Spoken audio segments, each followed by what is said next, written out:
Picture this: a sunny afternoon, laughter echoing around a table set for a seafood feast. Plates of glistening tuna steaks, grilled to perfection, pass from hand to hand.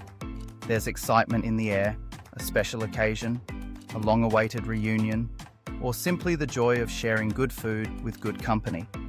The first bite is everything you'd hoped for. Tender, savory, rich with the flavors of the ocean. But within the hour, that perfect meal begins to turn into a waking nightmare. This is the reality for a growing number of people across the United States and around the world. Ordinary diners who, after eating certain fish, find themselves suddenly gripped by illness so severe it lands them in the hospital. Recent reports and studies have highlighted a concerning trend. Seafood-related illnesses are on the rise, with particular fish species posing the greatest threat. Between 1998 and 2015, the United States documented 857 outbreaks linked to fish consumption, resulting in nearly 5,000 illnesses, more than 350 hospitalizations, and even 4 tragic deaths. The data is stark, but it's the stories behind these numbers that truly capture the danger lurking beneath the waves. At the heart of these outbreaks are 2 main culprits: scombrotoxin and ciguatoxin.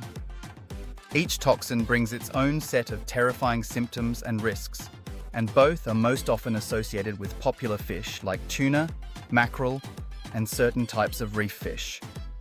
The most frequently implicated fish? Tuna, a staple of sushi bars and summer barbecues alike. Let's start with scombrotoxin poisoning, also known as scombroid food poisoning. The name might not be familiar, but the symptoms are unforgettable. Scombrotoxin forms when fish rich in a certain amino acid, histidine, are improperly stored after being caught. If the fish isn't chilled rapidly and kept cold, bacteria begin to break down the histidine, turning it into histamine. It's this histamine overload that causes the reaction. The onset is alarmingly swift. Within just 10 to 60 minutes of eating contaminated fish, victims may notice a sudden flush spreading across their face and neck, a pounding headache, dizziness, and abdominal cramps. Some experience burning or tingling in the mouth, a metallic taste, or even difficulty breathing. The symptoms are so similar to a severe allergic reaction that many people, and even some medical professionals, mistake scombroid poisoning for anaphylaxis. Imagine it. One moment, you're enjoying a meal with friends. The next, your face is hot and red, your heart is racing, and your stomach is in knots. For most, the symptoms subside with timely treatment, usually antihistamines, and in severe cases, an injection of epinephrine. But without prompt medical attention, the reaction can escalate, leading to more serious complications, or, in rare cases, death. What makes scombroid poisoning especially insidious is that it can happen to anyone, regardless of allergies or prior health conditions. The fish might look, smell, and taste perfectly normal, giving no warning of the danger within. It's only after the meal that the nightmare begins. But scombrotoxin is only half the story. The other major threat is ciguatera fish poisoning, a hazard that is far less known, but arguably even more frightening. Ciguatera is caused by toxins produced by tiny marine organisms called dinoflagellates, specifically Gambia discus toxicus. These microscopic creatures attach themselves to coral reefs in tropical and subtropical waters. Small reef fish eat the dinoflagellates, larger fish eat the small fish, and so the toxin climbs the food chain, accumulating in the flesh of predators like barracuda, grouper, snapper, and amberjack.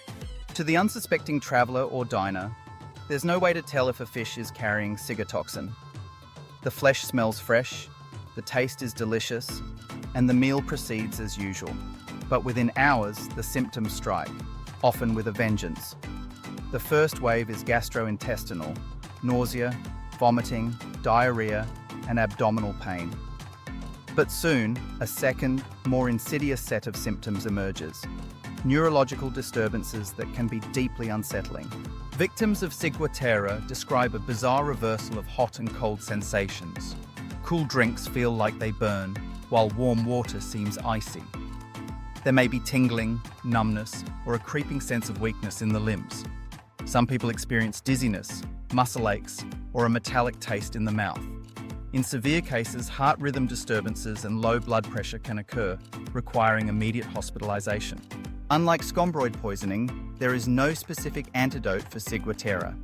Treatment is supportive, managing symptoms as the body tries to clear the toxin. Some people recover within days, but for others, the after effects can linger for weeks or even months, disrupting sleep, mood, and quality of life. The psychological impact is real. The fear of eating fish can persist long after the physical symptoms have faded. Recent data from the US Food and Drug Administration underscores the urgency of this issue. In just the latter half of 2024, several seafood-related incidents were reported, involving not just tuna, but also salmon and even pufferfish, a species infamous for its own deadly toxin, tetrodotoxin. Each case drives home the message: the risk is not theoretical. It is happening now to people in communities across the country. Faced with these dangers, what can consumers do to protect themselves and their loved ones? The FDA and Centers for Disease Control offer several key recommendations. First and foremost, buy fish only from reputable suppliers. These businesses follow strict guidelines for storage and handling, greatly reducing the risk of toxin formation.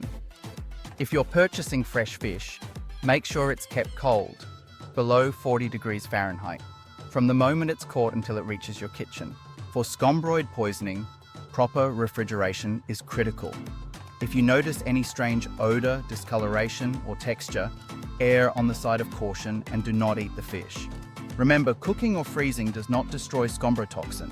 Once it's there, the risk remains. When it comes to ciguatera, the advice is more nuanced. Because the toxin accumulates in certain species and regions, travelers to tropical and subtropical destinations should be especially cautious with reef fish. Avoid eating the largest specimens, as they tend to have the highest toxin loads. In some places, local health authorities issue advisories about which fish to avoid. Pay close attention to these warnings. And if you or someone you know becomes ill after eating fish, seek medical attention right away. Reporting the incident to health authorities is crucial, not only for your own care, but to help track outbreaks and prevent future cases. The FDA maintains a system for logging seafood-related illnesses, and your report could make a real difference. Behind every statistic is a story: a family vacation interrupted, a celebratory meal gone wrong, a person suddenly thrown into medical crisis. The rise in seafood-related illnesses is a wake-up call for consumers and the industry alike. It's a reminder that our choices, from where we buy our fish to how we prepare it, matter in ways we might never have imagined. Seafood can be a delicious and nutritious part of a healthy diet. But like all good things, it comes with risks that must be respected. By staying informed, choosing wisely, and acting quickly at the first sign of trouble, we can enjoy the bounty of the sea without falling prey to its hidden nightmares. Stay vigilant, trust your instincts, and never hesitate to seek help if you suspect something is wrong. The next time you sit down to a seafood feast, you'll know exactly what's at stake and how to keep the nightmare at bay.